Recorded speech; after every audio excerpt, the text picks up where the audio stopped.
জিন্দাবাদ জিন্দাবাদ জিন্দাবাদ জিন্দাবাদ জিন্দাবাদ জিন্দাবাদ জিন্দাবাদ জিন্দাবাদ জিন্দাবাদ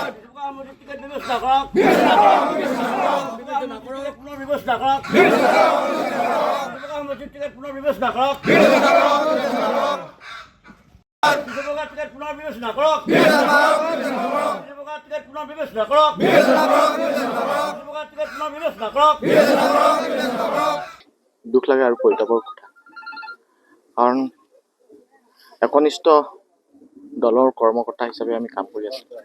2006 চনৰ পৰা আজি তাৰিখলৈকে আমি খুব কষ্টৰে কাম কৰি আছোঁ দলৰ সকলো সময়তে দলটো যেনেদৰে উত্থান হয় সেই কথাখিনি আমি চিন্তা চৰ্চা কৰি আছোঁ। কংগ্ৰেছ দলৰ ছাত্ৰ সংগঠন NSUৰ পৰা প্ৰথম 2006 চনত আহিছোঁ। তাৰপিছত আহি ব্লক যুৱ কংগ্ৰেছৰ সভাপতি দায়িত্বত আছিলোঁ, সমষ্টি যুৱ কংগ্ৰেছৰ সভাপতি দায়িত্বত আছিলোঁ, আৰু অসম প্ৰদেশ যুৱ কংগ্ৰেছৰ আকৌ নিৰ্বাচন হৈছিল লোকসভা ইউথ কংগ্ৰেছ, তেতিয়াও আমি ভাইচ প্ৰেচিডেণ্ট হিচাপে দায়িত্বত আছিলোঁ। তাৰপিছত জিলা কংগ্ৰেছৰ সাধাৰণ সম্পাদকৰ দায়িত্বত আছিলোঁ। থকাৰ পিছত যেতিয়া এটা কংগ্ৰেছ দলৰ দুৰ্ভিক্ষ সময় আহিছিল, সেই সময়ত সকলো মানুহ বিজেপিলৈ গুচি গৈছিল। যোৱাৰ পিছত CC বৰগাঁও ব্লকত কংগ্ৰেছ দলৰ হৈ মানুহ নাইকিয়া হৈ গৈছিল, বিজেপিলৈ গুচি গৈছিল। সেই সময়ত ব্লক কংগ্ৰেছৰ সভাপতি হিচাপে দায়িত্ব কাম কৰিছিল CC বৰগাঁও প্ৰায় 5 বছৰ দিন। আৰু সেই সময়ত আমি দলটো সংগঠিত কৰিবলৈ পঞ্চায়তবোৰ আমি জিকিছিলোঁ। কাৰোবাক আপুনি কোৱা নিচিনাকৈ আমি CC বৰগাঁও সমষ্টি অকল মই বলিপঠা হোৱা নাই, আমাৰ দলৰ কৰ্মকৰ্তা সকলো বলিপঠা হৈছিল। নথকা অৱস্থাত কংগ্ৰেছ দলৰ কৰ্মকৰ্তাল কিমান কষ্ট কৰি কাম কৰি আছিল, সেই কথাখিনি দলৰ ঊৰ্ধ্বতম কৰ্তৃপক্ষই বিবেচনা কৰিবৰ কাৰণে মই অনুৰোধ জনাইছোঁ। মই আশা কৰিছোঁ, কাৰণ মই এনেই কোনোবা বহুত মানুহে কয় মই MLA উঠিম, মই MLA হ'ম, মই তেনেকুৱা মানসিকতাৰ মানুহ নহয়। কাৰণ আমি প্ৰথম অৱস্থাত যেতিয়া CC বৰগাঁও সমষ্টি হৈছে, আমি দলৰ কৰ্মকৰ্তাসকলৰ লগত মন্দিৰত গৈছিলোঁ, মালিনী মন্দিৰত।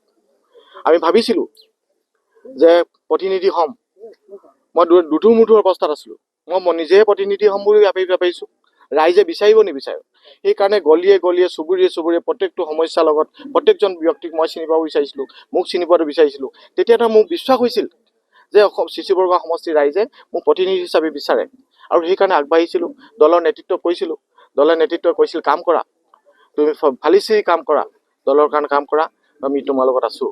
আৰু সেইকাৰণে দলৰ কৰ্মকৰ্তাসকলে সাহস যি দিছিল, আমি স্বীকাৰ কৰিছোঁ। CC বৰগাঁও সমষ্টিত যিসকলে দলৰ মণ্ডল কংগ্ৰেছ, ইউথ কংগ্ৰেছ, মহিলা কংগ্ৰেছ, প্ৰাথমিক কংগ্ৰেছ কমিটি, সেৱা দল সকলোৱে ইমান ভালদৰে কামবোৰ কৰিছিল, সংগঠনটো আগবঢ়াই লৈ গৈছিল। তাৰপিছত আমি এনেকৈ এটা ফল পাইছোঁ। সেইকাৰণে আশা কৰিছোঁ আমাক এতিয়াও আপোনালোকে বিবেচনা কৰক, CC বৰগাঁও সমষ্টিত আমাক বিবেচনা কৰক, মই তাৰে কামনা কৰিছোঁ। বিকল্প কিবা থাকিব নেকি? আমাৰ তেনেকুৱা কোনো বিকল্প নাই। আমি কংগ্ৰেছ দলৰ একনিষ্ঠ কৰ্মী, কোনোবা পালে নেপালে আমি বেলেগ দল চিন্তা কৰিম, বেলেগ কথা চিন্তা কৰিম, সেই কথাখিনি আমাৰ লগত নাই। আমি দলীয় ভিতৰত থাকি তেওঁলোকক আমি জনাব বিচাৰিছোঁ, আপোনালোকে আহক, আমাৰ CC বৰগাঁও কংগ্ৰেছ কৰ্মীসকলক বহক, আপোনালোকৰ কথাখিনি ইয়াত উপস্থাপন কৰিব লাগিব, আপোনালোকে বহিব লাগিব, দলৰ প্ৰত্যেকজন ব্যক্তিৰ ওচৰত আহিব লাগিব, ক'ব লাগিব যে কিয় হ'ল এনেকুৱা কথা, আমাক কিয় উপেক্ষিত কৰিলে, এই কথাখিনি তেওঁলোকে আহক কওক, আমি বিবেচনা কৰিম।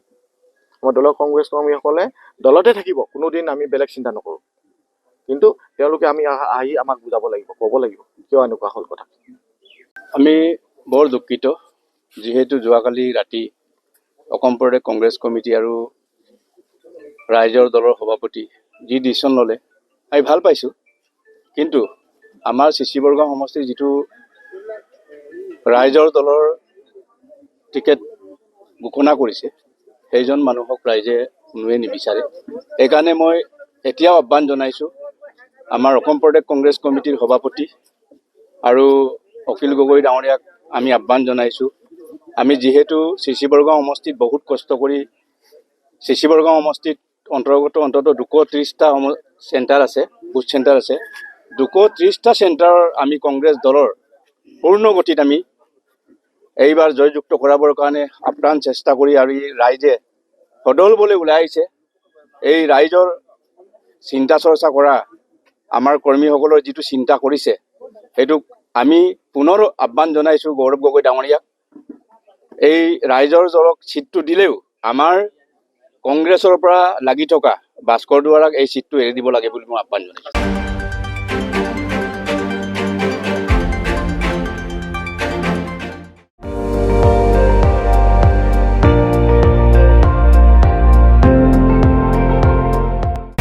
আপুনি চাই আছে ND24, সৰ্বশ্ৰেষ্ঠ নহয় সৰ্বোত্তমৰ দৌৰা।